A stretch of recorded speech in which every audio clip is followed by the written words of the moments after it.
Buenos días a todos y a todas. Necesitaría, como la otra vez, que alguien me responda si se escucha.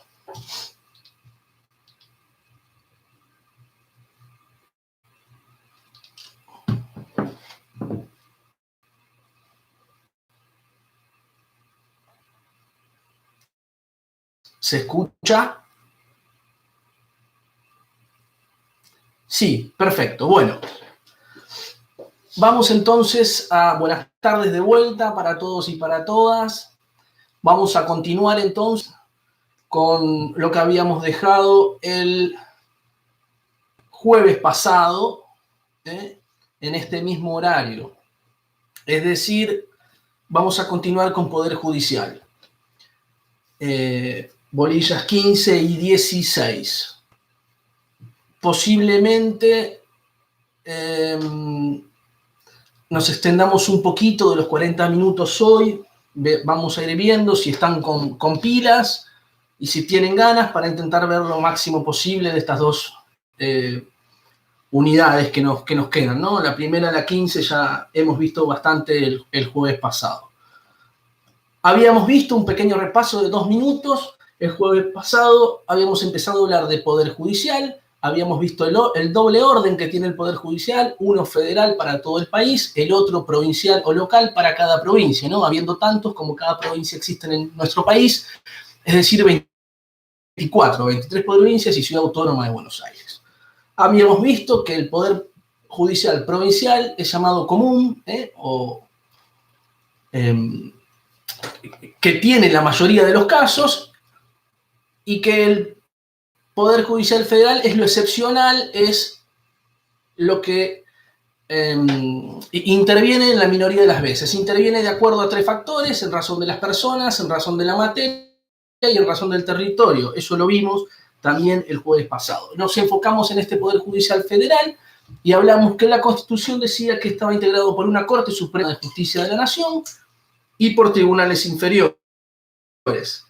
Dijimos, caracterizamos a la Corte Nacional, dijimos cómo se lo llamamos a sus miembros, cómo se elegían, qué condiciones tenían para ser elegidos, y hicimos lo propio también con los jueces inferiores, hablando que para su designación, entre otras cosas, intervenía el Consejo de la Magistratura. Vamos a enfocarnos entonces algunos minutos en este Consejo de la Magistratura. El Consejo de la Magistratura es un órgano que adquiere jerarquía constitucional en la reforma de 1994. Es decir, en la última reforma, quizás la más completa de la historia de nuestro país, celebrada aquí en Santa Fe, en el ámbito de nuestra universidad, de nuestra facultad. Había algunas aulas que eran utilizadas por los convencionales. El recinto del Paraninfo, por calle Boulevard en la universidad, fue sede principal de sesiones de esta convención constituyente reformadora de 1994, y aquí, entre otras muchas cosas, se incorporó este Consejo de la Magistratura. ¿Qué es el Consejo de la Magistratura? Algo vimos el jueves pasado. Bueno, el Consejo de la Magistratura es un órgano cuya principal función es la administración del Poder Judicial y la selección de los magistrados inferiores. Habíamos dicho que cuando se creaba un cargo nuevo de juez federal o se producía alguna vacante, el Consejo de la Magistratura llamaba a un concurso que constaba de 3 partes, 3 pasos fundamentales a grandes rasgos, y los repasamos a los 3, los antecedentes, el concurso en sí, la persona rendía, y finalmente una entrevista presencial, pública y oral, en donde el candidato se expresaba y los consejeros tenían en cuenta esto para su posible designación. Luego de eso, el Consejo de la Magistratura enviaba una terna al presidente y el presidente elegía uno de esos 3 y lo mandaba al Senado para que le preste el acuerdo. Bien, ¿quiénes son entonces, cómo se integra este Consejo de la Magistratura? ¿Quiénes son estas personas que integran este Consejo de la Magistratura, que tienen ni nada más ni nada menos como función la de administrar económicamente el Poder Judicial y la de selección de magistrados, entre otras. Bueno, si vamos a la Constitución, repetimos que en el 94 se incorpora a la Constitución este Consejo de la Magistratura, el mismo 114 nos va a decir de qué manera va a estar integrado. En el segundo párrafo, recordemos que siempre pedimos que tengan a mano una Constitución, así no solo me escuchan leer el artículo o mencionarlo, sino que van y lo leen, así la lectura va generando una, no memorización, pero por ahí familiarización con el texto. El Consejo de la Magistratura dice, será integrado periódicamente, de modo que se procure el equilibrio de la representación de órganos políticos resultantes de la elección popular, jueces de todas las instancias, abogados de la matrícula, será integrado asimismo por otras personas del ámbito académico y científico. Es decir, que la Constitución en el 114, segundo párrafo, nos está diciendo que de manera equilibrada, el Consejo de la Magistratura va a estar integrado por representantes de estos 4 estamentos. Órganos políticos elegidos por el pueblo, es decir, Poder Ejecutivo y Poder Legislativo. Poder Ejecutivo, Presidente de la Nación. Poder Legislativo, Congreso Nacional. Bien. Luego, jueces de todas las instancias. Luego, abogados de la matrícula. Finalmente, académicos y científicos, de manera equilibrada. Esto es lo que dice la Constitución. No dice más que esto, es decir, no dice cuántos representantes de los políticos, cuántos representantes de los jueces, cuántos representantes de los académicos y científicos, y de qué manera se eligen esos representantes. No dice otra cosa. Porque este artículo, en el final de este párrafo, dice en un número y forma que indique la ley. Es decir, que la Constitución delega en la ley, delega en el Congreso, que va a sancionar esa ley, la responsabilidad de decir cómo se va a integrar, de qué manera se va a integrar este Consejo de la Magistratura. Existieron un par, o más de un par, de leyes que dispusieron cómo se va a integrar este Consejo de la Magistratura, cuántos integrantes va a tener y cómo son elegidos esos integrantes. No vamos a ahondar demasiado en esto, lo que sí vamos a decir, por el tiempo que tenemos, que no es las 2 horas normales de clase, 1 hora 45 generalmente, pero lo que sí vamos a decir es mencionar un fallo de la Corte Suprema de la Nación y explicarlo brevemente. Sobre el final, no me acuerdo si sobre el final, pero durante uno de los mandatos, creo que fue el segundo, de la doctora Cristina Fernández de Kirchner, cuando fue presidenta de la Nación, se enviaron al Congreso varios proyectos de ley. Uno de estos proyectos de ley fue llamado Democratización de la Justicia e implicaba que, entre otras cosas, los consejeros de la magistratura, los candidatos a consejeros de la magistratura, sean elegidos por el voto popular. ¿Cuál era el fundamento de esta ley? Bueno, el fundamento de este proyecto de ley, que finalmente fue sancionado ley, creo, es el siguiente. Si los integrantes del Poder Legislativo más los integrantes del Poder Ejecutivo son elegidos por el pueblo, quienes se encargan de elegir los jueces federales, es decir, el Consejo de la Magistratura, deben ser elegidos por el pueblo.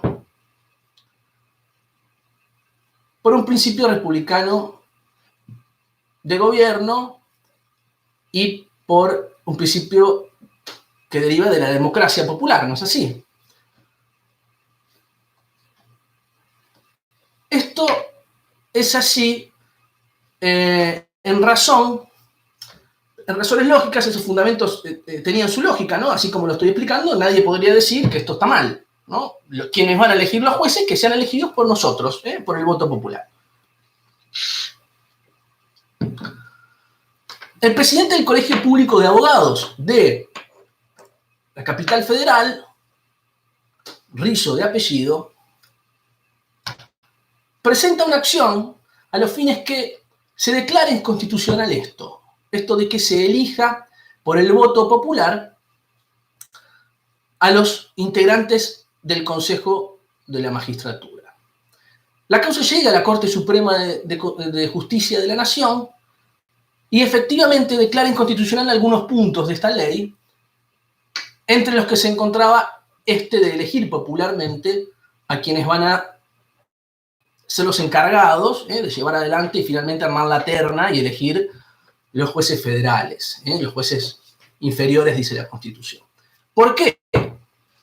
Voy a explicar en 2 o 3 puntitos, en 2 o 3 minutos, cuáles fueron los fundamentos del fallo Rizzo de la Corte, sin perjuicio que luego Lucía Papazian les pasará el fallo completo. Los fundamentos son los siguientes. Primero, la Constitución es muy clara al decir que estos 4 estamentos, representante de los poderes políticos, representante de los jueces, representante de los abogados, académicos y científicos, deben tener un equilibrio y estos que integran el Consejo de la Magistratura deben representar a cada uno de los estamentos. El primer fundamento es el siguiente.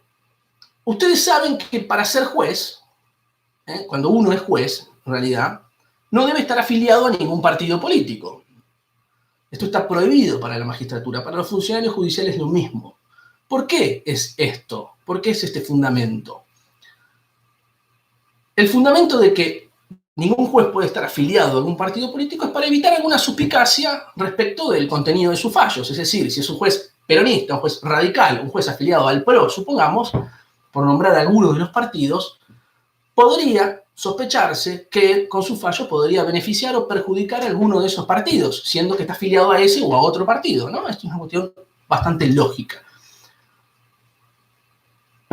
Pero, si uno quiere ser candidato a algo, a cualquier cosa, y someterse a una elección de voto popular, sí o sí debe estar afiliado a un partido político. Esto deriva de la Constitución Nacional y deriva de la Ley Orgánica de Partidos Políticos, donde nos dice que sí o sí, para ser candidato a cualquier cosa, una persona debe estar afiliada a cualquier partido político. Entonces, si un candidato, juez, a consejero de la magistratura, representando a los jueces, quiere serlo a través del voto popular, no podría nunca, porque es juez y no está afiliado a ningún partido político. Tampoco podría, si deja de ser juez para afiliarse y para ser candidato, porque dejaría de ser juez y no representaría el estamento de los jueces. Entonces aquí está la primera contradicción de la ley. Es decir, uno tiene que ir por dentro de un partido político, no necesariamente de 100% afiliado, ¿no? Tiene que ir por dentro, es decir, comulgar con lo que dice las bases de ese partido político. Y no puede ser juez al mismo tiempo. Entonces aquí está la primera contradicción que la Corte Suprema la advierte y dice, no se puede, los jueces no pueden ir a una elección popular porque deberían hacer campaña dentro de un partido político y eso, por supuesto, que iría en contra del reglamento de la justicia que le impide comulgar con tal o cual partido político. Esto por un lado. Por el otro, y es un fundamento muy interesante el que sigue, el mismo fallo nos dice lo siguiente. Fallo Rizzo, recuerden, R-I-Z-Z-O. Supongamos, y siempre es más fácil este ejemplo cuando estamos todos presentes, supongamos que en este curso de Derecho Constitucional nosotros tenemos que mandar un representante a la universidad. Entonces, nos ponemos de acuerdo y votamos miro a alguien que haya escrito aquí, a Noelia Bortoli, para elegirla representante nuestra y gana la elección. Esta alumna que competía con Agustín Bulacios, que es otro de los alumnos que estoy viendo aquí, le gana y es representante nuestra, porque nosotros votamos nuestro representante. Esta Comisión de Derecho Constitucional votó su representante para mandarlo a la universidad. Ahora, si en vez de votarnos entre nosotros, abrimos la votación a toda la universidad, Es posible que Agustín Bulacio sea conocido en los otros cursos o tenga muchos amigos en otros cursos y no en este, y gane la elección y haya sido el menos votado dentro de nuestra comisión. Si me siguen en este ejemplo, van a ver que de esta nueva manera que abrimos la votación a toda la universidad, el alumno que pusimos como ejemplo, que era Agustín, que le pido perdón a los dos que haya puesto como alumno, no es nada personal, sino que lo he visto aquí en el chat,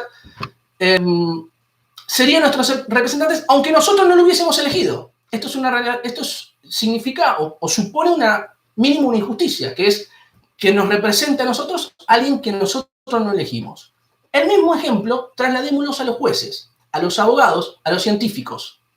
¿Sí? Toda la sociedad, todos los jueces votan, supongamos, a un juez X. Voy a poner un nombre que ya no está. A Ollarvide, ya se jubiló. Entonces, todos los jueces votan a Ollarvide. Y todos los ciudadanos, en una elección popular, votan a otro juez. A el juez Bonadío, tampoco está, falleció. Entonces, estoy poniendo nombres que no están ahora en actividad para evitar suspicacias. Entonces, este segundo juez, Bonadío, gana la votación porque toda la sociedad lo votó, pero los jueces habían elegido a otro. Entonces, este segundo juez va a representar a los jueces siendo que sus propios miembros, pares, no lo habían elegido. Aquí se genera una situación de injusticia. Lo que dice la Corte es, cada estamento va a elegir su propio representante. La sociedad no se puede meter aquí a elegir los representantes de estos estamentos, porque ellos se eligen entre ellos. Entonces, los jueces votarán a sus representantes, no de la sociedad, no a través de un partido político, no en una elección popular. Los abogados elegirán a sus representantes, los académicos y científicos a los suyos, el Congreso enviará a sus representantes y el Poder Ejecutivo también su representante. Esto es lo que dice la Corte Suprema de Justicia de la Nación. El fallo Rizzo declara inconstitucional estas cláusulas que decían que los integrantes del Consejo de la Magistratura debían ser elegidos por el pueblo y tira por la borda este fundamento de que el pueblo debe elegir a los integrantes del Consejo, que de acuerdo a cómo está redactado el 114 en la Constitución, no se puede. No estamos diciendo que está bien o mal, estamos diciendo que va acorde a la Constitución. Esto es entonces más o menos el Consejo de la Magistratura, que tiene más funciones. Administrar el Poder Judicial en tema económico es uno. Seleccionar los jueces, los candidatos a jueces, hemos dicho, es otro. Decidir una apertura de remoción de un juez por mal desempeño es otra función. Y dictar reglamentos relacionados con la organización judicial es otra, entre otras principales. Entonces, brevemente, esto fue Consejo de la Magistratura, para que ustedes estén al tanto. Recordemos este órgano incorporado a la Constitución en 1994 y que interviene necesariamente en la elección, entre otras cosas, de los magistrados inferiores, de los jueces inferiores, dice la Constitución. Bien, cerrado este tema, espero que haya quedado más o menos claro, o por lo menos esta explicación de este fallo, para que ustedes puedan leerlo con tranquilidad e interpretarlo. Vamos a pasar a otro, para terminar casi todos los puntos de la bolilla 15, la primera de Poder Judicial. Es lo referente al Ministerio Público. ¿Qué es el Ministerio Público? Si me esperan no más de 4 segundos, voy a prender el ventilador, porque la verdad que tengo calor.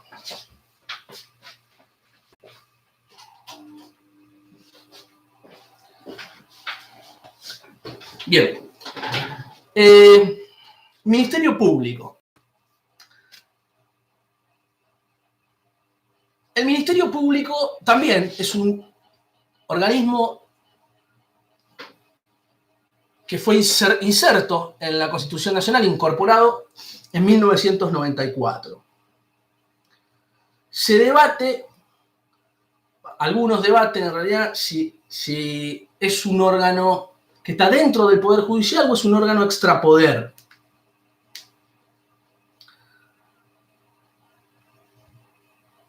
Es decir, si tenemos 3 poderes del Estado, legislativo, ejecutivo y judicial, y el Ministerio Público está dentro del judicial, o si es un órgano que está por fuera de los 3. No como un cuarto poder, pero por fuera de los 3. Lo que vamos a decir es que sí, es que es un órgano que está por fuera de los tres poderes del Estado, es un órgano extrapoder, y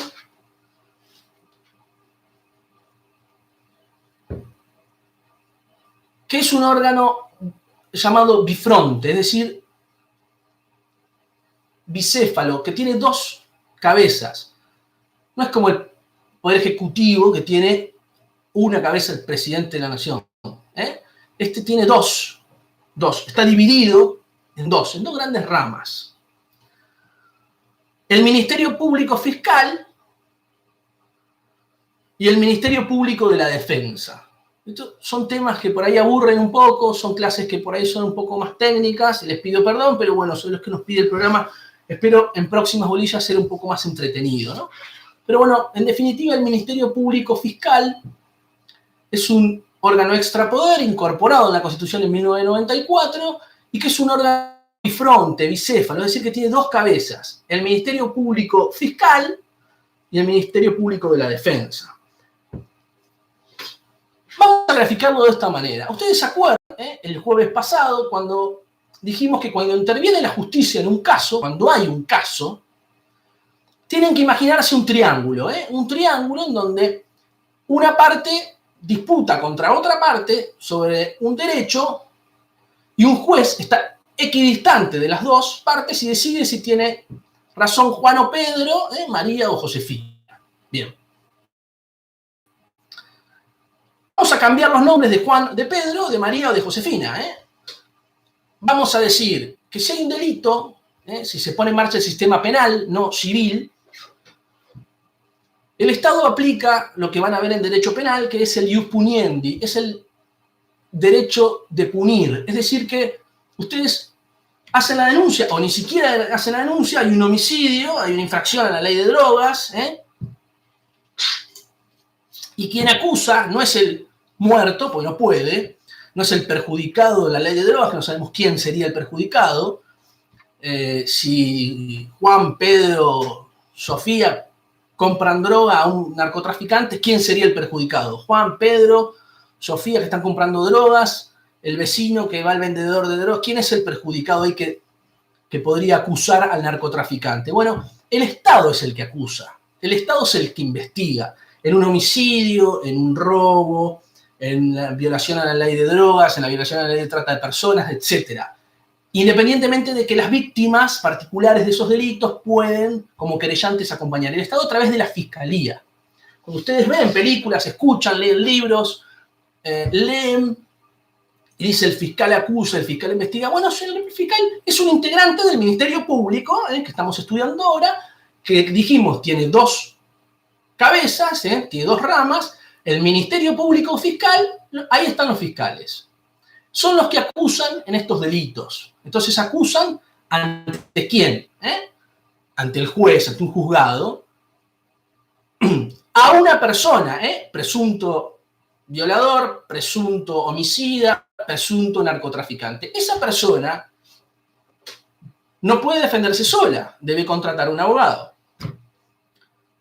que lo va a defender. Entonces ya es, no ya Juan contra Pedro, sino Fiscalía contra el abogado defensor, o X personas que tienen un abogado defensor particular.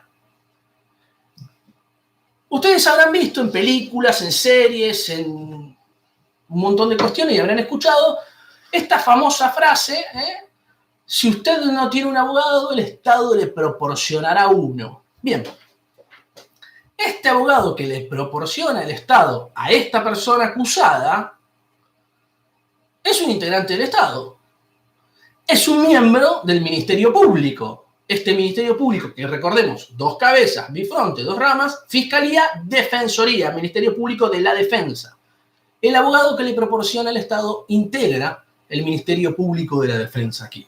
Entonces ya cambiamos los nombres Juan, Pedro, María, Josefina y ponemos Fiscalía contra Defensoría Pública. El juez decide equidistante quién tiene la razón. Si la Fiscalía que acusa de narcotraficante a X persona que es defendida por el Ministerio Público de la Defensa.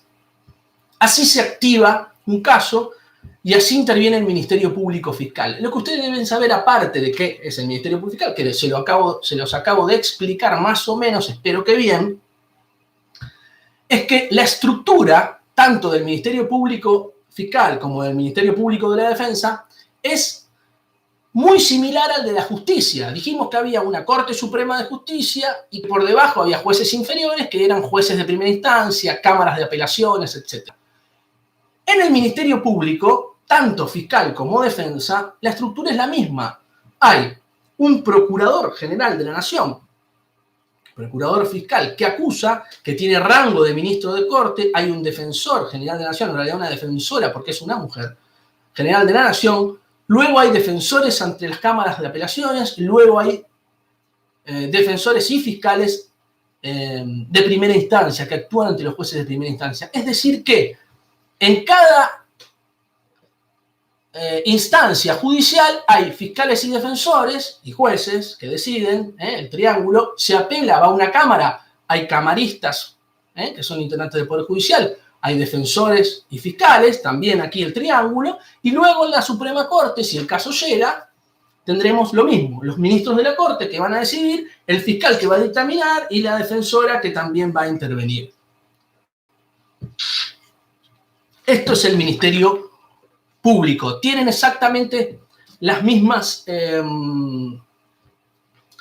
garantías que hablamos, estabilidad en el cargo, tanto los fiscales como los defensores oficiales, las mismas garantías de funcionamiento, como dijimos, inamovilidad en el cargo, intangibilidad de sus remuneraciones, que son las dos que dijimos, las causales de remoción son las mismas que los jueces de primera instancia y de la Corte respectivamente, mal desempeño en sus funciones, delitos, crímenes comunes y delitos cometidos en ocasión de sus funciones. Son las tres que habíamos visto. Esto es Ministerio Público, espero que haya quedado más o menos claro.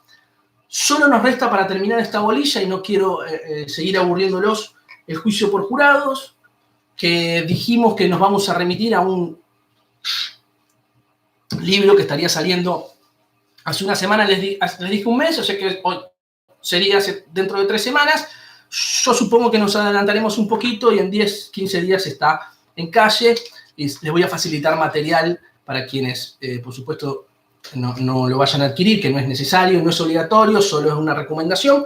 Les voy a facilitar material para que vean lo que es el juicio por jurado, que simplemente es una forma distinta de llevar a cabo los juicios, en donde toda la ciudadanía tiene la posibilidad de participar en la decisión de si una persona es culpable o no culpable en un delito en principio penal, pero también podría ser, como en otros países sucede, de acuerdo a mi punto de vista, en otros casos que no solo sean penales. Pasamos entonces avanzamos con los temas. Vamos a hablar de supremacía de la Constitución.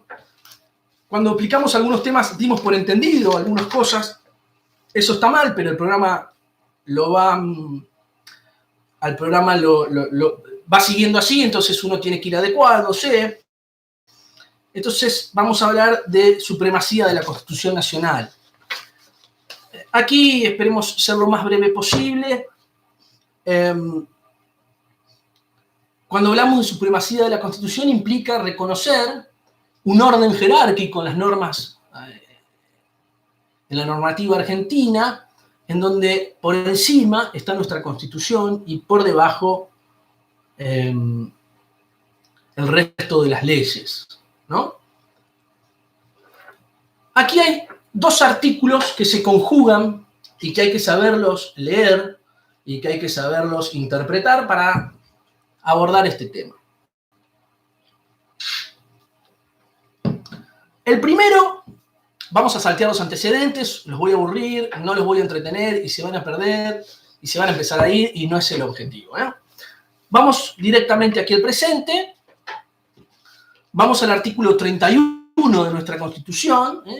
Lo estoy buscando. El 31, con esta aclaración, es la redacción original de 1853-60, es decir, que no fue tocado a lo largo de la historia constitucional de nuestro país. Dice, en su primera parte, esta Constitución, las leyes de la Nación, que en su consecuencia se dicten por el Congreso, y los tratados, con potencias extranjeras son la ley suprema de la nación. Esta Constitución, las leyes y los tratados son la ley suprema. Eso dice el 31 en su primera parte. Si uno lee este artículo así y no lee más nada, va a decir, bueno, primero está con la Constitución, luego están las leyes, por debajo los tratados. O puede decir también, está todo junto. Constitución, leyes y tratados, todo arriba y abajo vendrán resoluciones administrativas, decretos, etc. Bien, para leer correctamente esto, hay que leer el artículo incorporado en 1994 también. Hoy es un día en que mencionamos mucho esta última reforma. El artículo 75, inciso 22, incorporado, como les dije, en 1994. El 75, inciso 22, dice,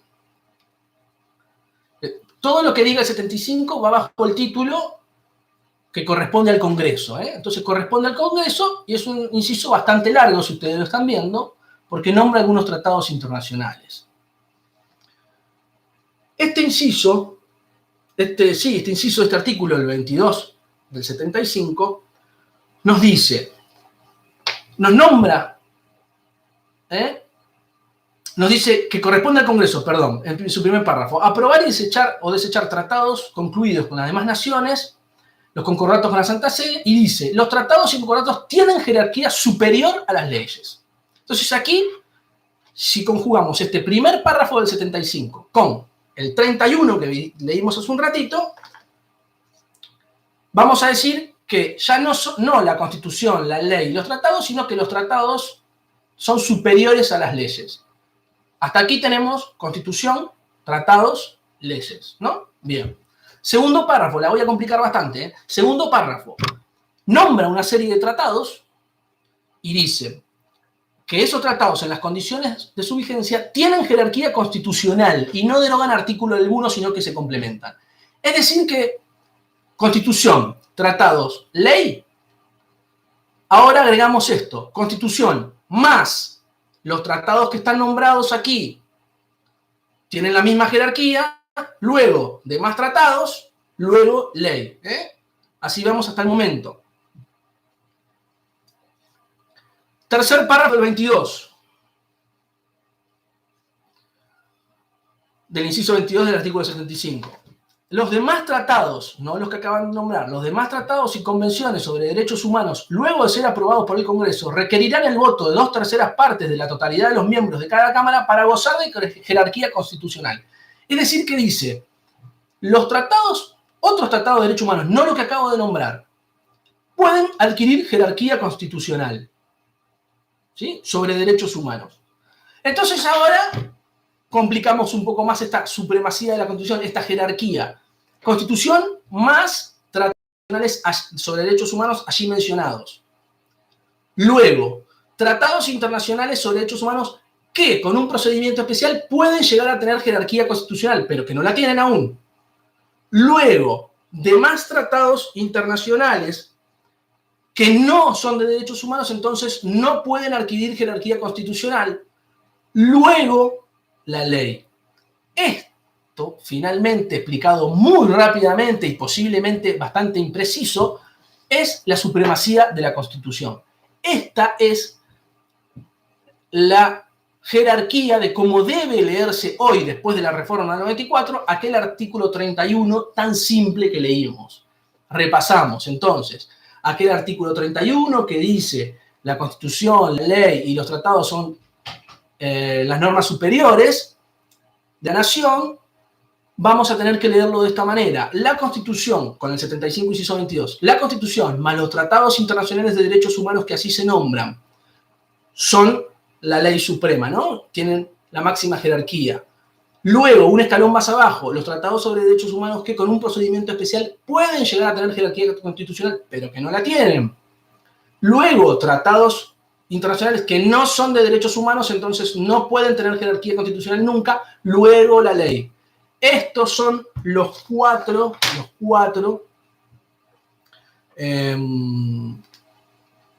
escalones, por así decirlo, de jerarquía constitucional. Así se configura la supremacía de la Constitución. ¿Qué sucede ahora? Pregunta neurálgica, pregunta de examen, si una norma inferior contradice la norma superior, ¿no? Nosotros decimos que si hay una jerarquía es porque lo de abajo debe ir de acuerdo a lo de arriba. Todas las normas deben estar de acuerdo con la Constitución Nacional, que está por encima de todos. Entra aquí a jugar lo que se llama el control de constitucionalidad, famoso control de constitucionalidad. El control de constitucionalidad es la facultad de invalidar una ley o una norma, cualquiera sea, no solo una ley, porque está en desacuerdo o en contra de una norma superior. Bien. En el mundo existen varios tipos de controles de constitucionalidad y no me voy a detener, por lo que ya saben, el tiempo, el aburrimiento y la atención demanda una clase de estas características. Dijimos, hay muchos tipos de controles de constitucionalidad. Puede ser control político, que lo hace el Poder Ejecutivo o el Poder Legislativo. Puede ser un control judicial, que lo hace el Poder Judicial. Y dentro de este control judicial, supongamos, puede ser un control concentrado. Un solo órgano del Poder Judicial declara la inconstitucionalidad de una norma, es decir, que revisa si cualquier norma está de acuerdo a sus normas superiores o no, y si no, la elimina o no la aplica. Un solo órgano o todos. Lo que se llama control de constitucionalidad difuso. Aquí en Argentina, estamos hablando de nuestra Constitución Nacional y nuestro sistema de control de constitucionalidad, rige el control de constitucionalidad difuso. Esto quiere decir que se lleva a cabo dentro del Poder Judicial, solo los jueces pueden declarar inconstitucional una norma y no aplicarla al caso concreto. Todos los jueces y no solo uno solo o un órgano solo o un grupo de jueces solo. Bien, control de constitucionalidad difuso. Espero que se haya más o menos entendido cómo funciona esto en nuestro país. Lo que hay que saber del control de constitucionalidad es lo siguiente. Toda intervención de un juez, lo dijimos la semana pasada y hoy también, requiere un caso, es decir, un pleito entre una persona y otra, entre Juan contra Pedro, Josefina contra María, lo repetimos incansablemente y perdón por la reiteración. Entonces, cuando el juez decide no aplicar una norma, en este caso declararla inconstitucional porque va en desacuerdo con una superior, lo va a hacer en ese caso, no lo puede hacer erga omnes, como se dice, ¿no? Para todos, y sacar la norma, derogarla. El juez no deroga una norma, la norma va a seguir estando en una ley. Lo que va a hacer es declarar inconstitucional para el caso concreto.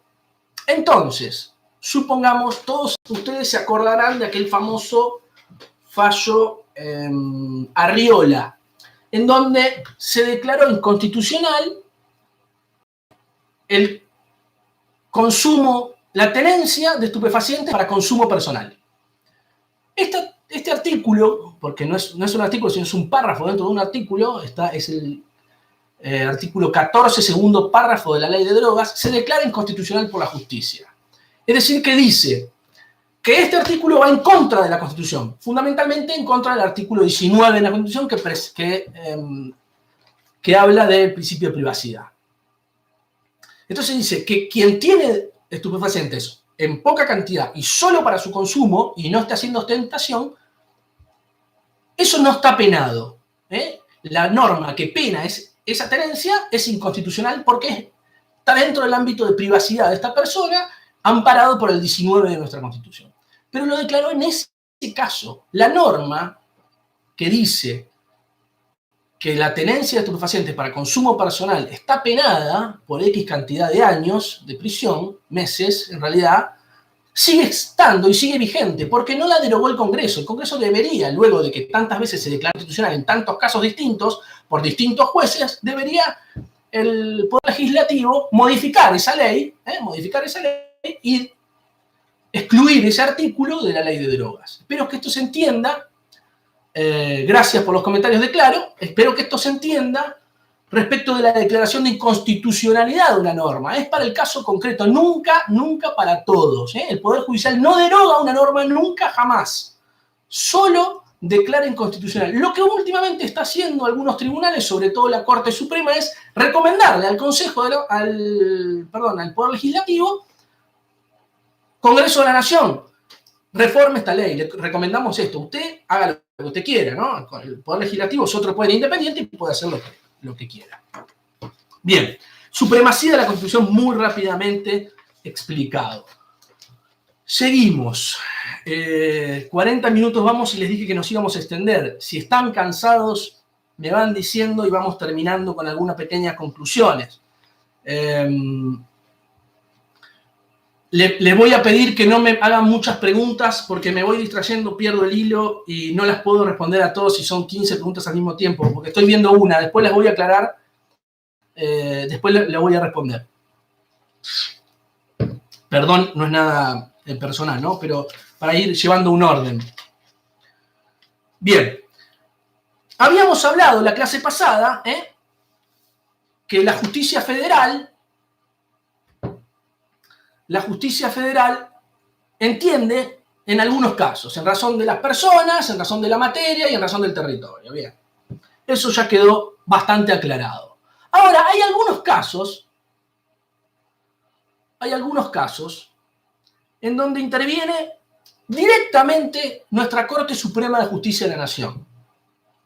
Lo común, lo claro, lo normal, es que entienda un juez de primera instancia, ¿no? Uno no está de acuerdo, apela, lo que se llama, recurre ese fallo, lo apela y va a una cámara de apelaciones que puede fallar igual que el juez de primera instancia o distinto, entonces en vez de tener razón uno pasará a tener razón otro o confirmará lo que tiene razón uno y así se puede llegar hasta la Corte, no en todos los casos.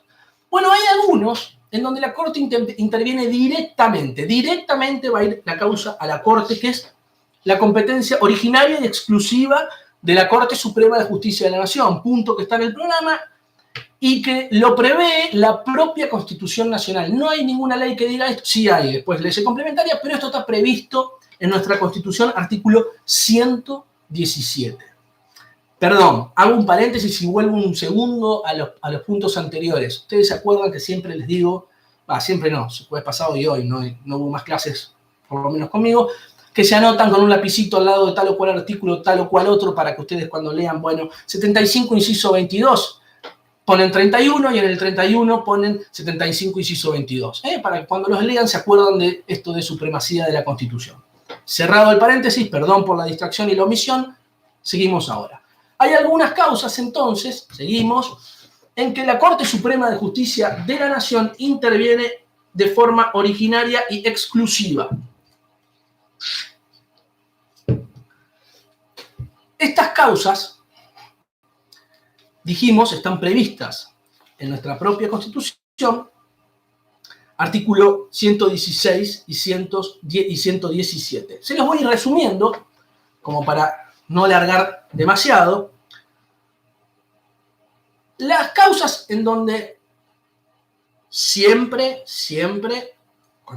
Corte Suprema dentro de la justicia federal, es decir, siempre tiene que estar uno de los tres elementos, que es en razón de las personas, en razón de la materia o en razón del territorio, siempre.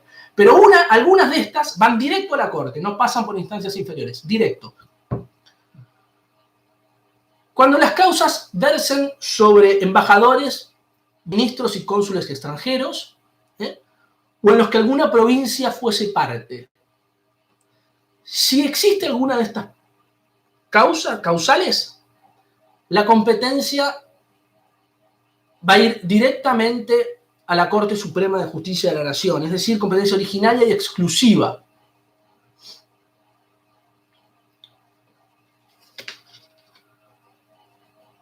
Aquí no va a haber un fallo de primera y de segunda instancia, sino que la Corte va a entender en estas cuestiones de manera directa. El caso va a ir directamente hacia él y va a entender en eso. Hay algunas referencias respecto de esto, es decir, algunas causales de por qué estas causas entiende directamente nuestra Corte Suprema, el máximo tribunal de nuestro país. La primera es, si son embajadores, ministros o cónsules extranjeros, revisten entidad tal, porque representan un Estado extranjero, revisten entidad tal para que en nuestro país esa causa la resuelva nuestro máximo tribunal, porque están representando un Estado extranjero. Tiene alguna lógica, podemos compartirla o no, pero es lo que dice la Constitución. La otra es en donde una provincia fuese parte. Se entiende que si una provincia es parte contra otra, o una provincia es parte contra algún otro estado, o contra quien sea, no va a resolver el Poder Judicial Federal que está dentro de esa provincia, sino que la provincia reviste calidad tal como para que la causa entre directamente a nuestro máximo tribunal, a la Corte Suprema de Justicia. Estas son las justificaciones o las causales de por qué en estos casos se entiende directo la Corte. Repito, podemos entenderlas, compartirlas o no. El caso es que así están, así hay que enseñarlas y así hay que aprenderlas y así hay que decirlas en los exámenes, que es lo que a ustedes más les interesa, aparte de conocer algo de derecho constitucional en alguna de estas clases bastante particulares. Entonces, la Corte interviene en forma originaria y exclusiva en estos casos, y en algunos otros entiende y le llega la causa por vía de apelación, es decir, que la causa se inició en un juez de primera instancia, pasó por una cámara de apelaciones, llegó a la Corte.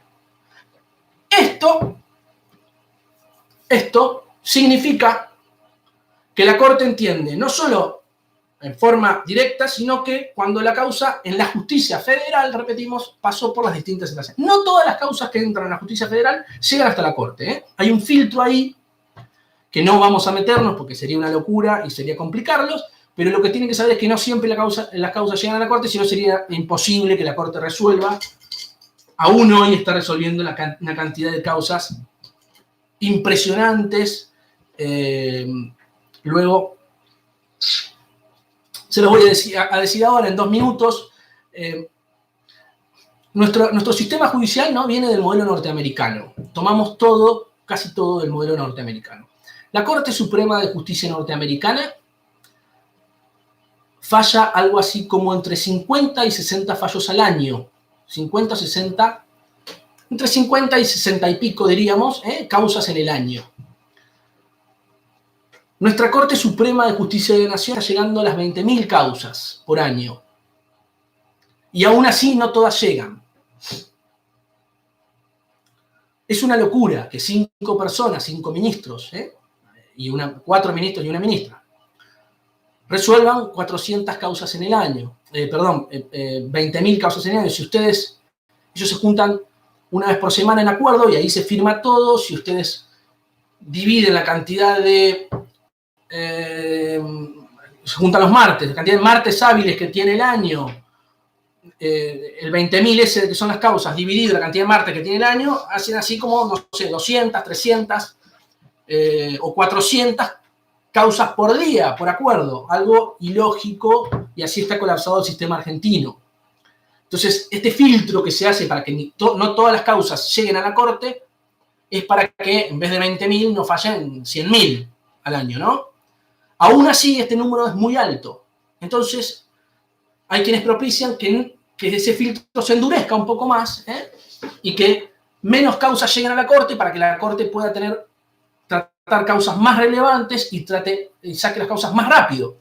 El tema es que, por un lado, nos interesa a todos que la Corte saque más fallos de más calidad y resuelva más rápido, pero por el otro lado, no se olviden que en cada causa hay un justiciable que cree que su causa es la más importante y que su causa llegue hasta la Corte. Entonces, por un lado está el derecho del justiciable de que su causa sea resuelta por la Corte, y por el otro lado está el interés de toda la sociedad de que la Corte no se aboque a todas las causas, pues si no, no podría resolverlas nunca. Estos son los dos derechos que entran en colisión, Entonces, tenemos este tema de que la Corte tiene un montón de causas a resolver y se demora por ahí algunos años en resolverlas porque no puede tratarlas todas, y por otro lado hay un montón de causas que quieren entrar a la Corte y no entran, etc.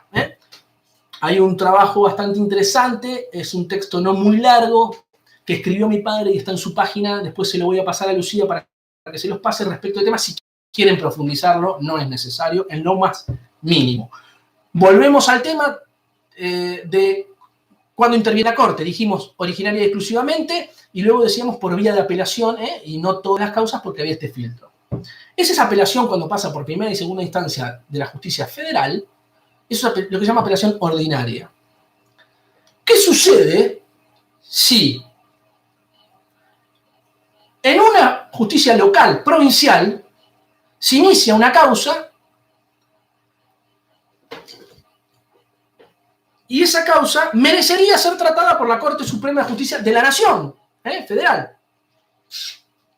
Recuerden que habíamos dicho que la justicia provincial trata un montón de cuestiones, la mayoría es la justicia común, la ordinaria, y la justicia federal trata pocas.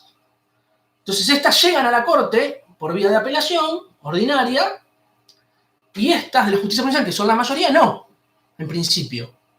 Bueno, existe lo que se llama el recurso extraordinario ante la Corte, que es el que permite pasar de la justicia local, provincial, común, a la Corte Suprema de Justicia de la Nación. Esto tiene algunos requisitos. Le voy a pedir que lean la Ley 48, sobre todo el artículo 24, para no ahogarlos. Lo que deben saber es que cuando una causa provincial pasa a la Corte Suprema de Justicia de la Nación, es por un recurso extraordinario. El principal requisito que tiene esta causa, que puede ir a la Corte Nacional para que nuestro máximo tribunal del país decida, el principal requisito es que tiene que haber sido resuelta por el máximo tribunal de esa provincia.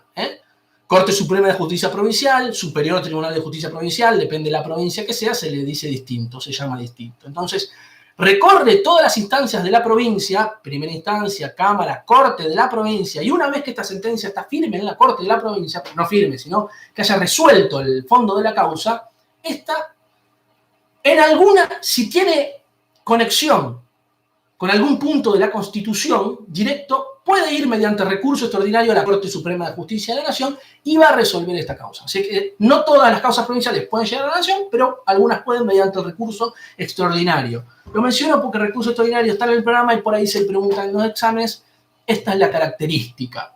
Existe un recurso extraordinario más, que no está en ninguna ley, no está en la Constitución, sino que ha sido una creación de la propia Corte en su jurisprudencia. La Corte ha dicho en algún momento, yo voy a entender en algunas causas que no están previstas en la ley y ameritan que yo entienda, dijo la Corte, ¿no? Que yo me ocupe de esas causas. Se llama el recurso extraordinario por sentencia arbitraria. Recurso extraordinario por sentencia arbitraria. ¿Qué significa esto? Bien, toda sentencia de todo juez, de cualquier juez provincial, federal, primera instancia, Cámara de Apelaciones, etc., debe reunir el siguiente requisito. Debe ser una derivación razonada del derecho vigente. ¿Qué significa esto? Hay un caso, en ese caso se presentan pruebas, y de acuerdo a esas pruebas, el juez aplica la ley. Tiene que tener en cuenta las dos pruebas, o sea, la cantidad de pruebas que haya, no solo dos, pero las pruebas aportadas por las dos partes, y debe aplicar la ley vigente. Y debe redactar en la sentencia, tiene razón Juan, Pedro, María, Josefina, por tal y tal y tal cosa, y aplico tal ley y le doy tantos años de prisión, supongamos, o tiene la razón tal y debe pagar tanta plata, ¿no? Bien. Si esto no ocurre, es decir, que el juez no valora una de las pruebas o alguna de las pruebas, siempre doy ejemplos absurdos, pero para que ustedes se grafiquen. Supongamos que me acusan a mí de homicidio y en el medio del juicio presentan pruebas, ¿no? Y una de las pruebas es que había un arma que era de mi propiedad, que estaba registrada a mi nombre y tenía mis huellas digitales, Y esa fue el arma homicida. Entonces, el juez me condena a mí por homicidio porque encontraron el arma homicida que era mía y tenía mis huellas digitales. Ahora bien, si yo como prueba presenté que en la fecha del homicidio, que está probada la fecha de la muerte de la persona fallecida, ¿no? Yo no estaba en el país y muestro mi pasaporte con salida del país en esas fechas, previa a esa fecha, y volví después. Y están las cámaras de migraciones que me vieron ir, y hay fotos en mis redes sociales que yo estoy con mis hijas y mi mujer en algún otro país, es decir, que yo no estuve, yo no fui, yo no maté. Ahora, si el juez no valoró lo que yo presenté y me condenó porque el arma homicida, que estaba a mi nombre y tenía mis huellas digitales, mató y me condenó a mí, no valoró la prueba que yo di y que era contundente para este caso. Es decir, que el juez no aplicó el derecho razonando las pruebas que se presentaron. Entonces la Corte puede decir ahí, ojo, acá intervengo, porque es una sentencia arbitraria, porque la sentencia no tuvo en cuenta las pruebas aportadas. Espero se haya entendido este ejemplo que lo doy siempre y que me parece a mí que es bastante gráfico, ¿no? El arma puede haber sido mía, tenía mis huellas, pero me la pueden haber sacado, o mis huellas la agarré yo y la acomodé después, y se mató antes, X razones, un montón. Hay muchas películas lindas para que vean respecto de estas cuestiones. Otra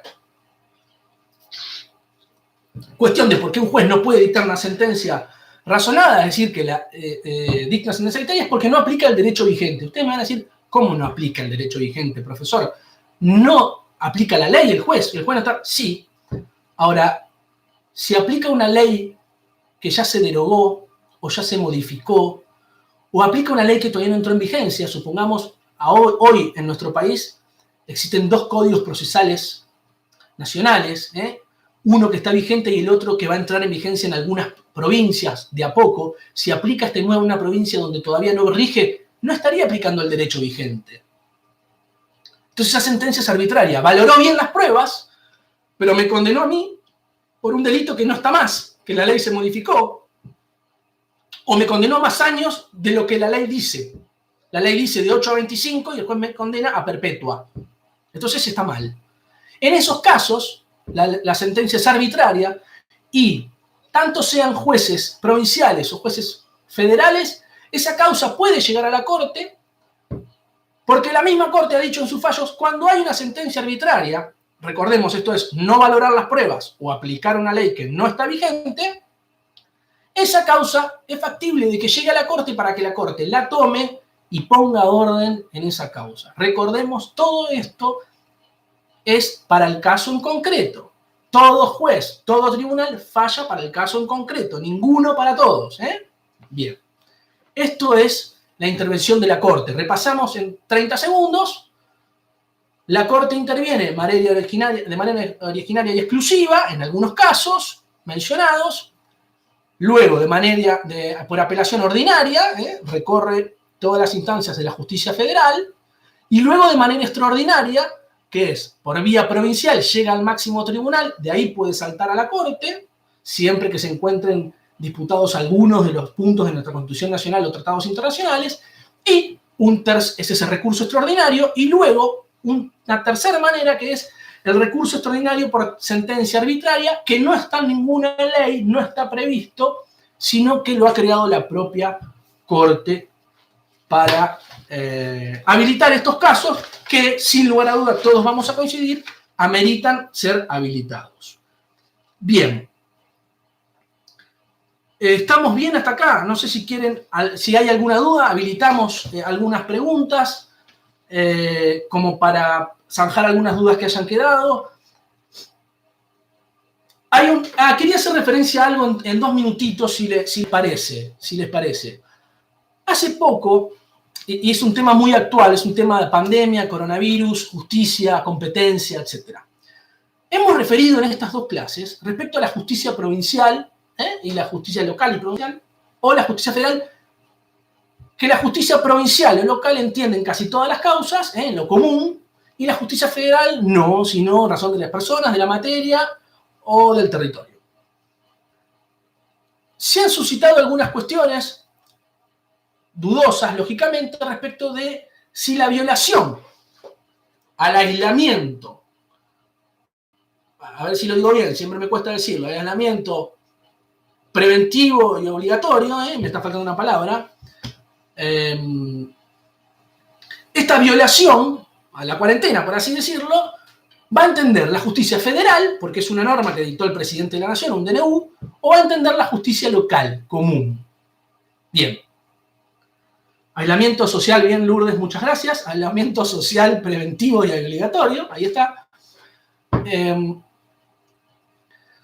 Entonces, se ha suscitado en los tribunales, tanto provinciales como federales, si va a entender a estas violaciones de cuarentena, o sea, violamos la cuarentena, yo me voy de viaje, de vacaciones, como hemos visto en los primeros días de cuarentena, o no salgo en los casos permitidos, o no tengo autorización para salir y salgo. Ha habido hasta peñas que han tenido que intervenir las policías porque la gente se junta a festejar cumpleaños, se junta en peñas, todos extrañamos nuestras peñas, no se puede, estamos haciendo un esfuerzo para cuidarnos entre todos. Estas violaciones se entiende la justicia provincial o la justicia federal. Para no agobiarlos, ya vamos 1 hora y piquito de clases, siempre nos piden que hagamos 40 y pico de minutos. Hay un fallo que ha dictado una cámara de Rosario,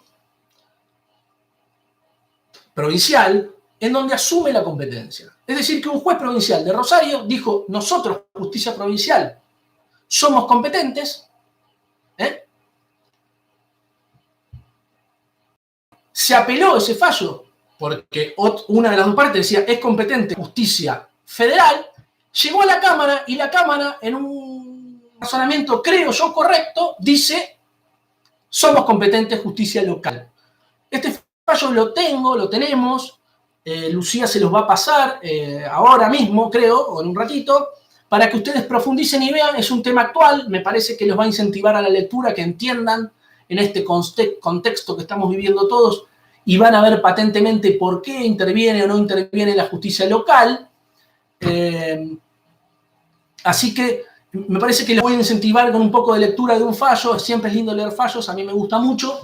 Y aquí toca un tema bastante interesante y que se ha suscitado hasta en los grandes profesores, o grandes no por la edad, sino por reconocidos profesores de Derecho Constitucional de todo el país. Así que les dejo la inquietud, si quieren leerlo, está bueno, y ahí explica también un poco las competencias.